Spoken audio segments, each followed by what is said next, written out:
গরিব ঘরের ছেলেরাই জানে বেঁচে থাকাটা কতটা কষ্টের। গরিব ঘরের ছেলেদের বেঁচে থাকাটা এতটা কষ্টের কেন হয়? কারণ টাকার অভাব।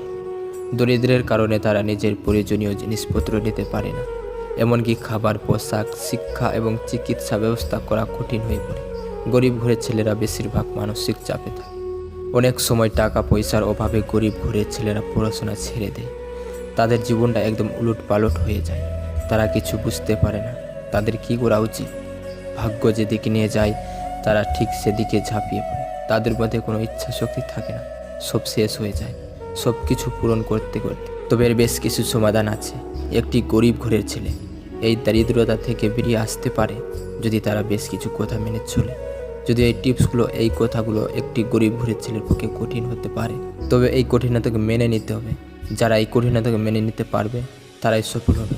তাহলে চলুন ভিডিওটা শুরু করা যাক। নাম্বার 1, শিক্ষা। শিক্ষা এমন একটা জিনিস যেটা আপনি অর্জন করতে পারলে এই শিক্ষা আপনাকে অনেক উচ্চতে নিয়ে যেতে পারে। আপনাকে শিখতে হবে, আপনার জীবনে শিক্ষা অর্জন করতে হবে। আপনি যত জানবেন ততই শিখবেন। শিক্ষা ও বুদ্ধিকে কাজে লাগিয়ে আপনি আপনার জীবনে সফল অবশ্যই হতে পারবেন। নাম্বার 2, আত্মবিশ্বাস ও সাহস। এটা অনেক গুরুত্বপূর্ণ। আত্মবিশ্বাসী আপনাকে সফল বানাবে। সেটা তোমার মধ্যে আছে, যেটা তুমি ভাবছো, যেটা তোমাকে ভবিষ্যতে অনেক কিছু দিতে পারে। আর এটা করার জন্য আপনার মধ্যে সাহস থাকতে হবে। যেখানে ভয় সেখানে ভয় না পেয়ে সাহস দেখে কাজ করতে পারলে আপনি সফল অবশ্যই হতে পারেন।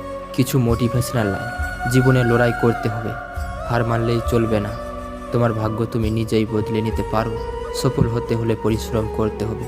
তোমার মধ্যে লুকিয়ে আছে অসীম সম্ভাবনা। নিজের উপর বিশ্বাস রাখো, তুমি পারবে। মনে রাখবেন, জীবনের সকলেরই চ্যালেঞ্জ থাকে। গরিব ঘরের ছেলেরা জীবনে অনেক কষ্টের সম্মুখীন হলেও তাদের মধ্যে লুকিয়ে থাকে অসীম সম্ভাবনা। আপনার লক্ষ্য স্থির রাখুন, পরিশ্রম করুন, সফলতা অবশ্যই আপনারই হবে। বন্ধুরা, আপনাদের সবাইকে ধন্যবাদ।